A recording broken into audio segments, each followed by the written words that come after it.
Hey there, book team. Noah. Everyone who reads it must converses the channel. You know what's up. And so today, I am doing another on the Buddhist series.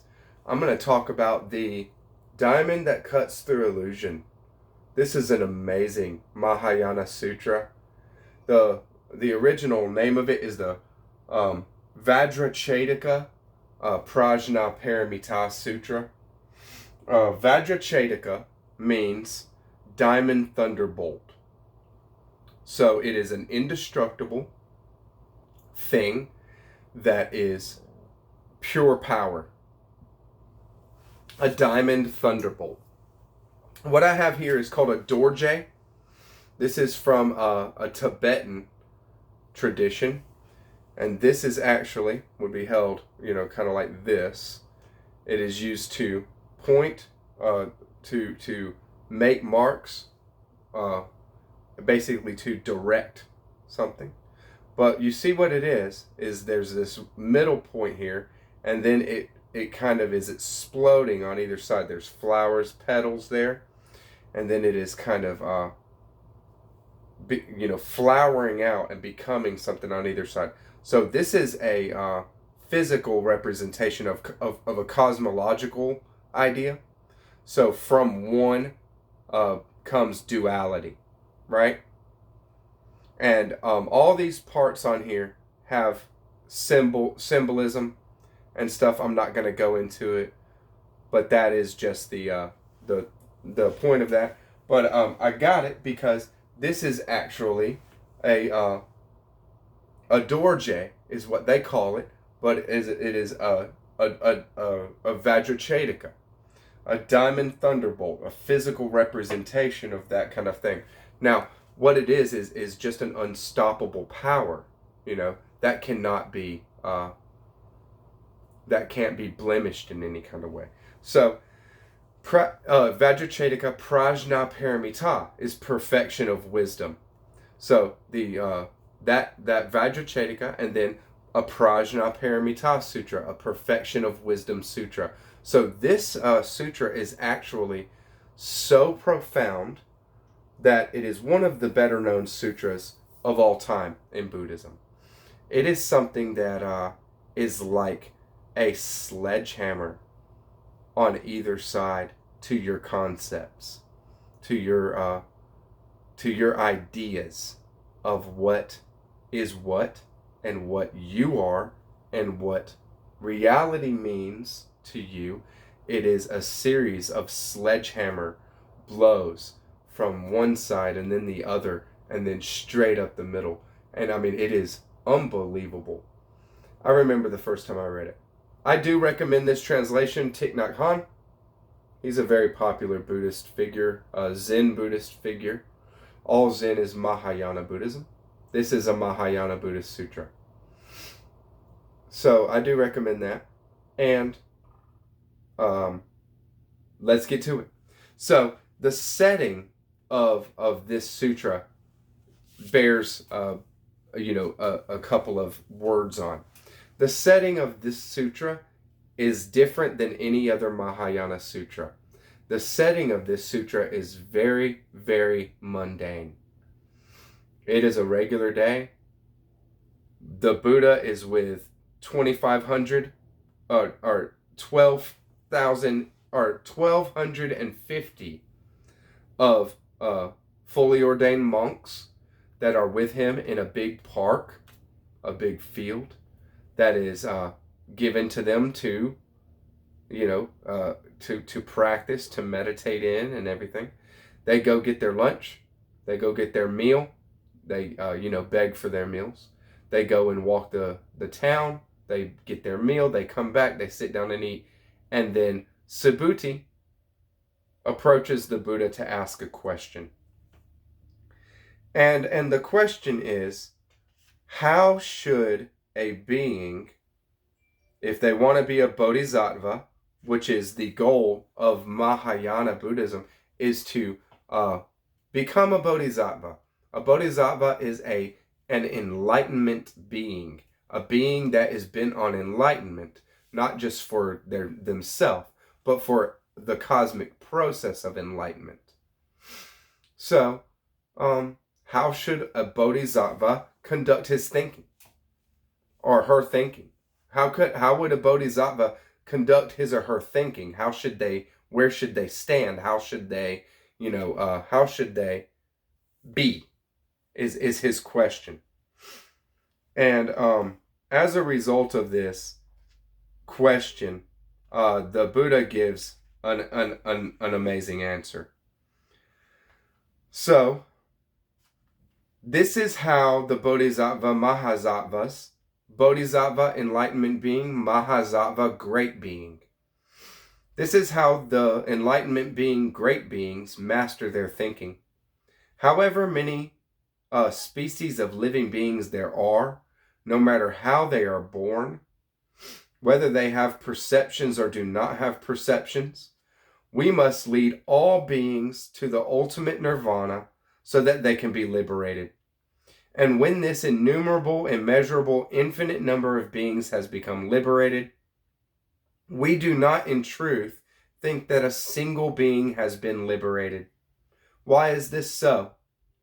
If Subhuti, a bodhisattva, holds on to the idea that a self, a person, a living being, or a lifespan exists, then that person is not an authentic bodhisattva. So that part, just right there off the bat, we're 3 verses in, is called the first flash of lightning. And I want to just touch on the commentary here because I could never, explain it any better than that. But then I'm going to have a few things to say about it. The Buddha goes directly to the heart of the perfection of wisdom. Presenting the principle of formlessness, he tells us that a true practitioner helps all living beings in a natural and spontaneous way, without distinguishing between the one who is helping and the one who is being helped. When our left hand is injured, our right takes care of it right away. It doesn't stop to say, I'm taking care of you, you're benefiting from my compassion. The right hand knows very well that the left hand is also the right hand. They are part of one body. There is no distinction between them. This is the principle of interbeing, coexistence, or mutual interdependence. This is because that is.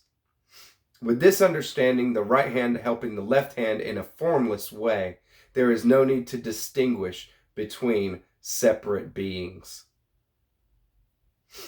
So, that kind of thing is exactly the crux, the first kind of crux of this sutra.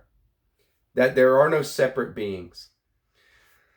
I'll say it just again because I think it worked. It bears repeating.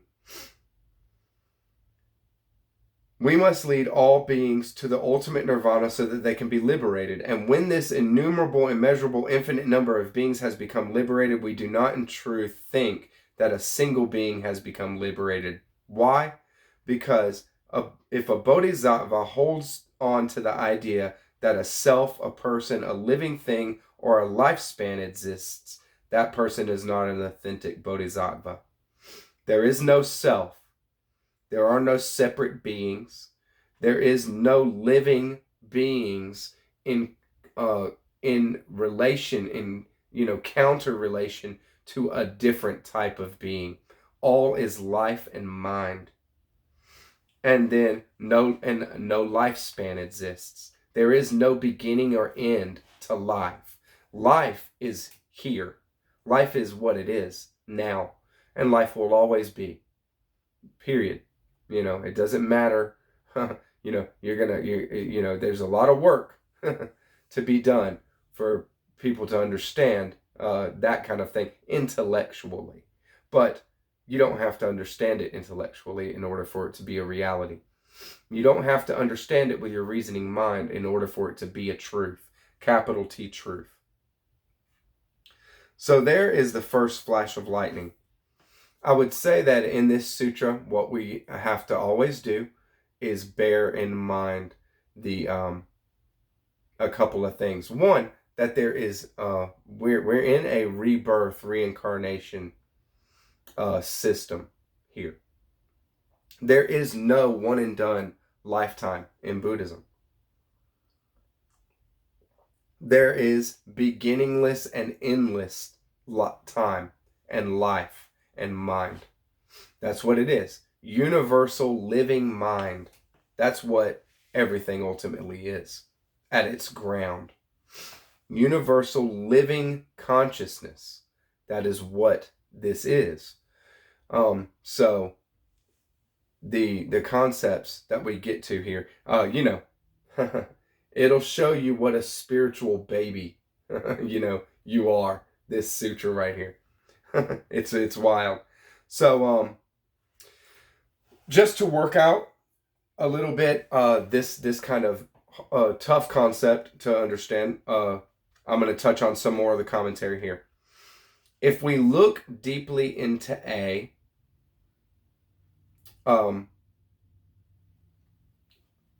if we look deeply into A and see that A is not A, then we see A in its fullest flowering. So that is the logical preposition that this sutra is kind of the logical framework that is being worked out, the little formula that is being worked out in this sutra here, and I'll expound on it a little bit. At that time, love becomes true love, generosity becomes true generosity, practicing becomes truly practicing, and support becomes true support. This is the way that the Buddha looks at a rose, and it is why he is not attached to the rose. When we are still caught in signs and concepts, we are attached to the rose. A Zen master once said, before practicing Zen, mountains are mountains and rivers are rivers. While practicing Zen, mountains are no longer mountains and rivers are no longer rivers. After practicing, mountains are mountains again and rivers are rivers again. These are the dialectics of Prajnaparamita. So it is taking a thing, even an idea or a concept, but a physical thing as well. Taking a thing and seeing that it is not separate and it has an essence in and of itself that isn't dependent on other things, on everything, actually. So once you see that things are not in and of themselves able to even have an existence without everything else, there is that first step. Something is at first, and then you see that it is not in and of itself. But then in seeing the whole vastness that creates something or that allows something to exist, you see all the parts and you see how everything is interconnected to create or to allow that thing to have come into existence. And at that point, you see that thing for what it really is. That's why if we look deeply into A and see that A is not A, then we see A in its fullest flowering. At that time, love becomes true love, generosity becomes true generosity, practice becomes true practice, and support becomes true support. This is the way that the Buddha looks at a rose and why he is not attached to the rose. Because the rose is also the sun. The rose is also water. The rose is also the earth. The rose is also you looking at it. Your eyes, your mind, and your experience of that. It's all there. So the ultimate rose is the entire, experience, is the entire reality. And you, the ultimate you, is the entire universe. These kind of things, these kind of concepts are very, very rarefied indeed, but not without precedent in all kinds of mystic spirituality, and as we can see in what would be termed like a mainstream spirituality. Buddhism is not something that's rarefied necessarily, I mean, it takes practice. But the Diamond Sutra, the diamond that cuts through illusion, this sutra is a very, very well-known sutra. It is one of the most popular sutras of the Mahayana Buddhist lineage. And this is the concept that it's teaching. So it's not something that it is something that is plain and on the face of Buddhism, that kind of thing is the way that it is. And what do? We strive to realize that. It'll blow apart your concepts, that's for sure. So I'm gonna give you a bit more, because this is like I said, it's tough to wrap your head around, but we're going to we'll get there. In the dialectics of Prajnaparamita, we have to say the opposite. Because it is not what it is, it really is what it is.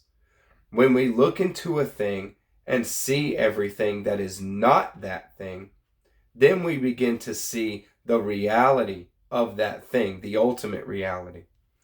Therefore, we must not be bound to the concept of any specific thing, even to the concept of not that thing. I am introducing the idea of not that thing to help us go beyond the idea of a specific thing. But please do not get caught by the concept of a not thing either. When we see a rose, we know that that rose is something. To avoid being caught by the concept rose, we must remember that this rose cannot exist as a completely separate independent entity, but is made up of only non-rose elements. We know that that rose is not a separate thing, but once we leave behind the concept of a rose that can exist independently, we can be caught in the idea of non-rose. We must also be free from the concept of a not thing. In the dialectics of Prajnaparamita, the perfection of wisdom, there are 3 stages. A rose is not a rose, therefore it is a rose. The third rose is very different from the first. The notion of empty of emptiness, shunyata, in the teaching of Prajnaparamita aims at helping us free from the concept, helping us be free from the concept of emptiness. Before practicing meditation, we see that mountains are mountains. When we start to practice, we see that mountains are no longer mountains. And after we practice for a while, we see that the mountains are once again mountains. Now, the mountains are very free. Our mind is still with the mountains, but it is no longer bound to anything. The mountains in the third stage are not the same as those in the first. In the third stage, the mountains reveal themselves freely, and we call this true being. It is beyond being and non-being. It is the mountains are there in their wonderful presence and not as a concept or idea. So like I said, it is a sutra that is made to totally destroy concepts and ideas and to liberate consciousness. It is done by taking a thing and first negating it and breaking it down into elements and into forces and things that make up that thing. And when you see that that even those forces and elements that go into make up that thing are dependent upon other things, and it is almost a never-ending chain of causes and conditions that allow even the most simple thing to be. And we take all these kind of things for granted in our life on the day-to-day. Not seeing them as they truly are, which is infinite, completely infinite. So I hope you enjoyed this book too. Any ideas or any questions or any kind of just ideas that this inspires, please drop me a comment. I love this stuff. I love the diamond that cuts through illusion. It is something that will completely blow your mind. And it is very short. It's not, it's not very long at all. But very deep and very powerful, that's for sure. Hope you enjoyed it. Drop me a line. Bye-bye, BookTube.